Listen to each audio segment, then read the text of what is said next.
omwezi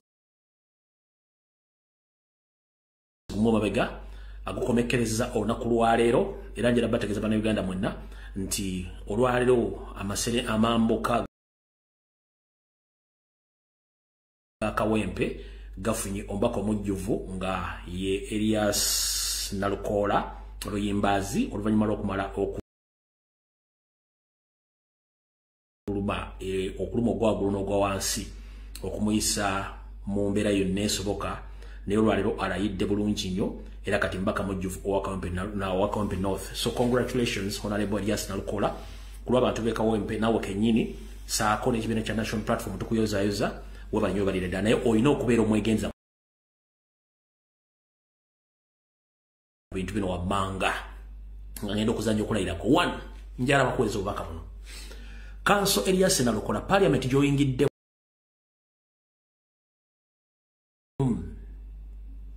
kizimbe ne mulimu abakitambulira mu emirimu gyabwe gyakugula na kukyusa ababazza abapya.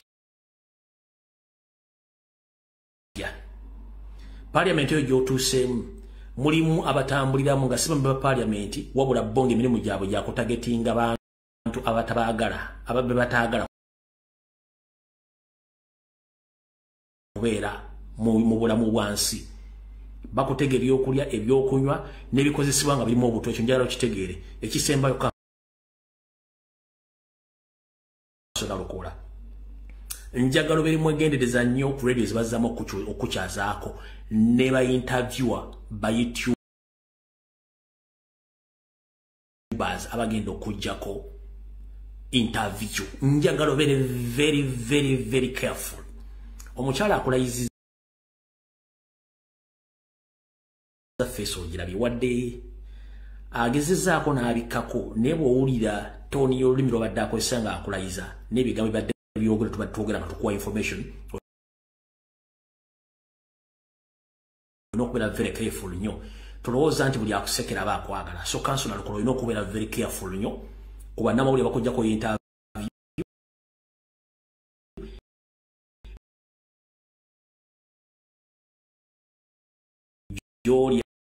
Jonyo musamu kubanga mu eri ekolaki etali ntuufu kati kuno kubadde okulaya kwa Honorable Nalukola batasobodde kubeerayo mukule bulungi nnyo.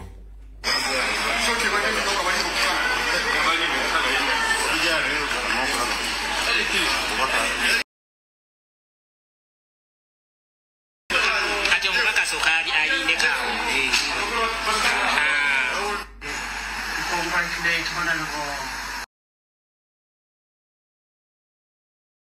Mwembasi Elias upon your win. You are most welcome to the Parliament. This is the House Parliament where you belong.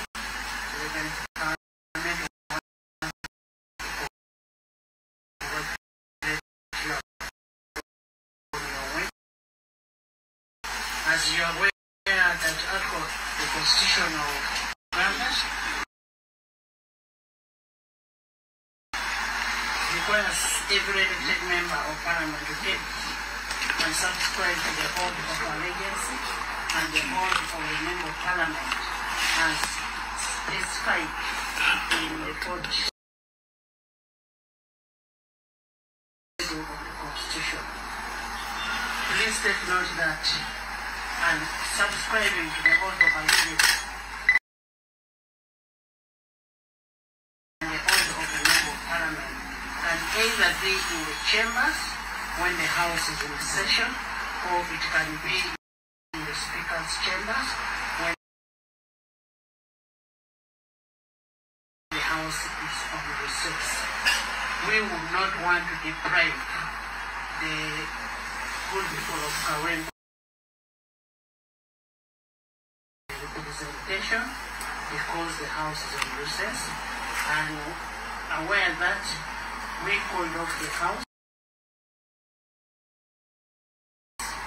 to allow committees to handle the ministerial policy statements. So we found it fit that we swear you in so that you are able to benefit from what you ought to benefit. And that's what Luyimbazi Elias Nalukora solemnly affirm that I will faithful and bear true allegiance to the Republic of Uganda, and that I will preserve, protect, and defend the Constitution, so help me Allah.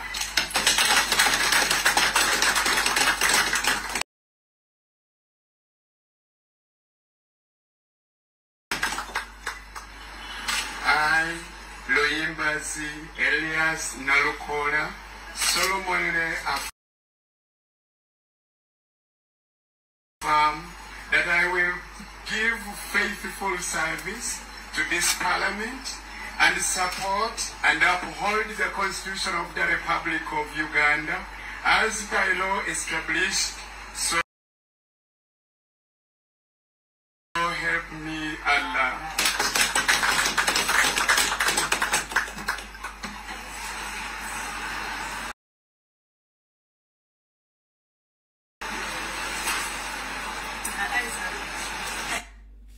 All right.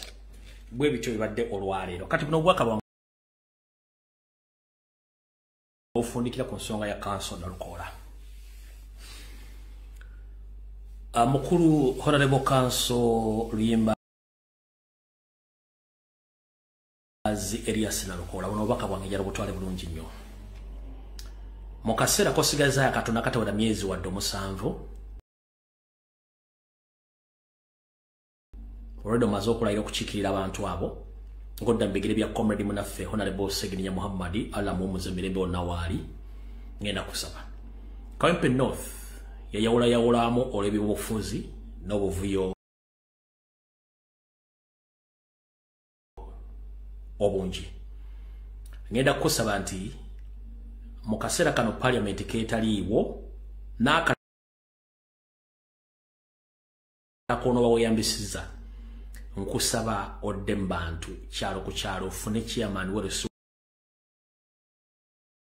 wana okuyitira abatuuze oyogere nabo abaakulonda n'abataakulonda oba buli omulamu omutuufu gw'okukyusa eggwanga mu mirembe.